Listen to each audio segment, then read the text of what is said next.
promis une petite vidéo pour vous montrer les nouvelles fonctions arrivées hier sur le TM6. Donc normalement, pas besoin de mise à jour, vous allez voir, ils apparaissent automatiquement. Ça va être mis à jour progressivement. Donc ça veut dire que les premiers Thermomix sortis en 2019 sont les premiers à être mis à jour. Et tout au long du mois, comme ça du mois prochain, les mises à jour vont se faire automatiquement sur vos Thermomix. Pour répondre à une question qu'on m'a posée hier, c'est que sur les TM6, désolé pour les personnes qui ont encore le TM5. Alors, nous avons ici, on va retrouver les fonctions, donc toujours la balance, le pétrin, le turbo, le nettoyage. Et à ce moment-là, on va avoir un nettoyage un petit peu différent. Ça veut dire qu'en fonction de la recette que l'on vient de faire, on va pouvoir avoir un nettoyage différent. Pour le pétrin, l'eau va chauffer à 37 degrés.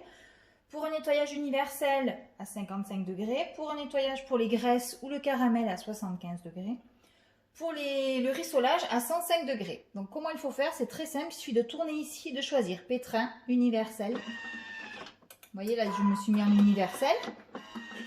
Sinon, je continue, pétrin universel, graisse caramel ou rissolage. Donc tout va vraiment dépendre de la recette que vous venez de faire. Par rapport à ce nettoyage, il est un petit peu long. Entre guillemets, parce que vraiment il est fait pour vraiment qu'une fois que vous avez terminé, votre bol soit juste à rincer. Donc si vous avez fait une recette où vous savez que votre bol ne va pas être très très sale, moi je vous conseille plutôt d'utiliser juste le turbo ou de faire 10 secondes vitesse 10. Sinon, le mode nettoyage pour toutes les recettes qui accrochent un tout petit peu. Alors ensuite, si je reviens ici, donc j'ai mon mixage, cuisson des œufs.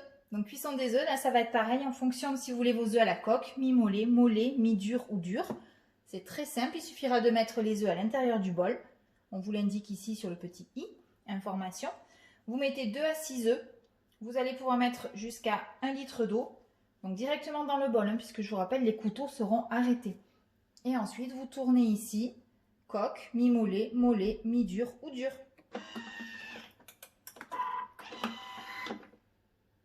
On a également donc la bouilloire, toujours pareil, le mode réchauffage.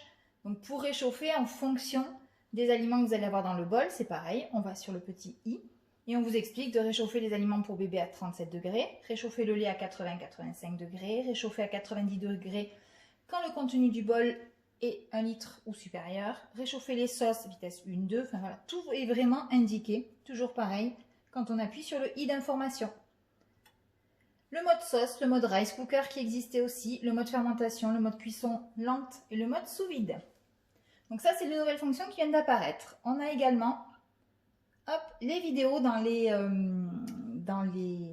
recettes. Par exemple, si je vais dans ma cuisson des pâtes, ici, je commence ma recette. Donc je vais suivre la recette à la lettre. Et arrivé ici, on a une vidéo qui se lance pour nous montrer comment insérer nos spaghettis à l'intérieur du bol. Hop là, c'est magique. Ça tourne et ça rentre tout seul. Donc maintenant, dès qu'il y aura un petit tour de main, quelque chose d'un peu particulier, hop, il y aura une vidéo qui sera automatiquement sur l'écran du TM6. Donc je vous avais dit vraiment de belles promesses avec ce Thermomix évolutif. Franchement, je trouve qu'il les tient. Et puis c'est pas fini. Il y aura d'autres choses à venir, on en reparlera plus tard. Voilà, j'espère que cette vidéo va vous aider.